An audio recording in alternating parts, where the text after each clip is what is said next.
and welcome to Homeschool Advice with Laura Geis. I'm Laura Geis, author of the Homeschool Toolkit and founder of homeschooladviceonline.com. This month I had a mom write me a question, and it went something like this. I have 3 children, they're in 3 different grades, and I want to make sure that I don't forget to teach them something, or that I know what I'm supposed to do every day. So we decided that the solution for that would be to come up with a weekly teaching schedule so that this mom would know on Mondays I need to do this, and Tuesday this, Wednesday, and so on throughout the week. So we've been working on how can we do this. And the first week we listed all the subjects that we're going to teach, and last week we talked about how you can double your teaching time by doing a little team teaching and putting your kids together for a few subjects. And this week I want to talk to you about how to make a personalized plan for each of your students. Now, a personalized plan is just a simple one sheet of paper where you list all the subjects that you're going to teach your child, which curriculum you're going to use, and how often you're going to teach it. And you will use these to make your weekly teaching schedule. It also comes in handy if you need to prove to the state, what curriculum you're using or whatever. You can save these and use them for that purpose. Or if from year to year you wonder, what was that reading program I used with my older kid? I really liked that one. You can look back at old personal plan sheets.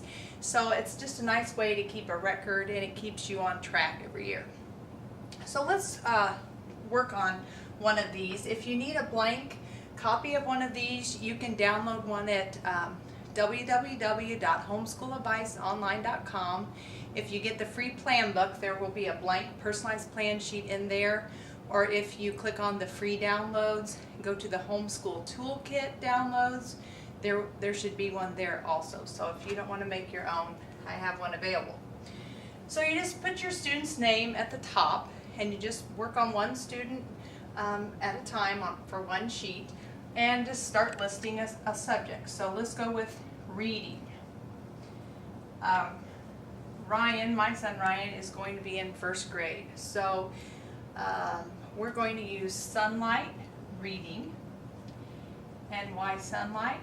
I just happen to have that already, so that's one big reason. And I really enjoy using sunlight, so that's the one we're going to use. And how often?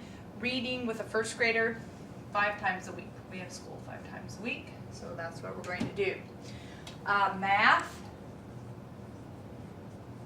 we're going to use horizons, and we're also going to do that 5 times a week. Now let's go to a subject like science.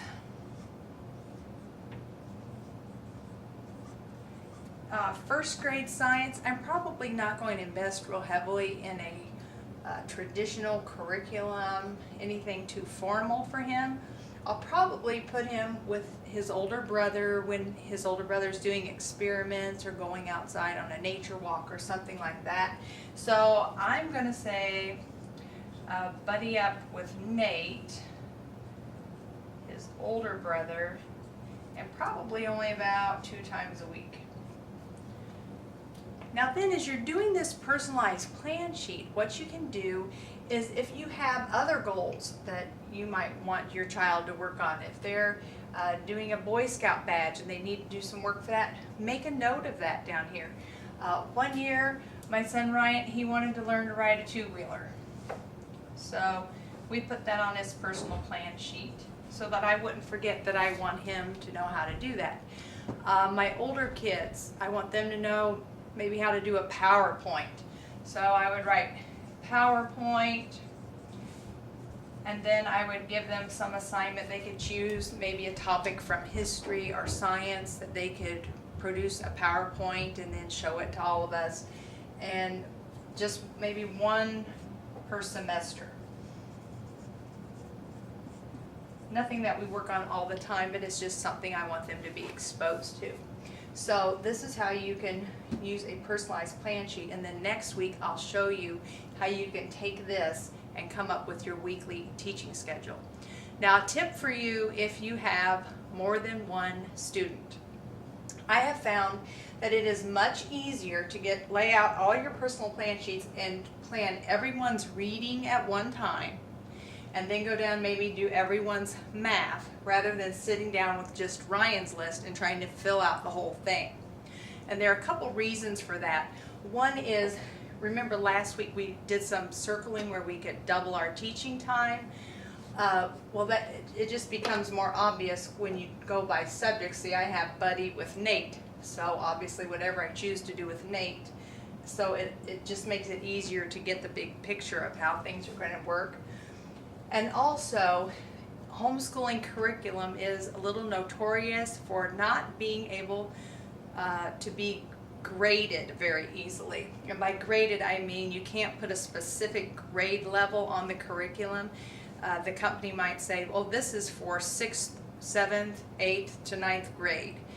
So when you're storing that, as you start getting a library of curriculum, it's hard to store, first grade materials on this shelf, second grade, third grade, because sometimes there's not an exact grade level.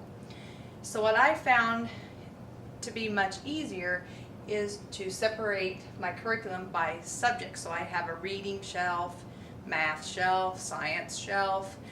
That way when I'm planning, and if I'm planning reading for everybody, I can go to my reading shelf and I know exactly what I already have, because it's usually better if you already have something and you're familiar with using it to go ahead and use that, unless it just really doesn't make sense for one of your students that really wouldn't match their learning style or something. So just a little tip, if you have more than one student, you might try planning everyone by subject instead of trying to fill out a whole sheet for one of your kids at first. So I hope this helps, and remember, next week meet me here and we'll learn how to make a weekly teaching schedule so you'll know what you need to do every day in your homeschool.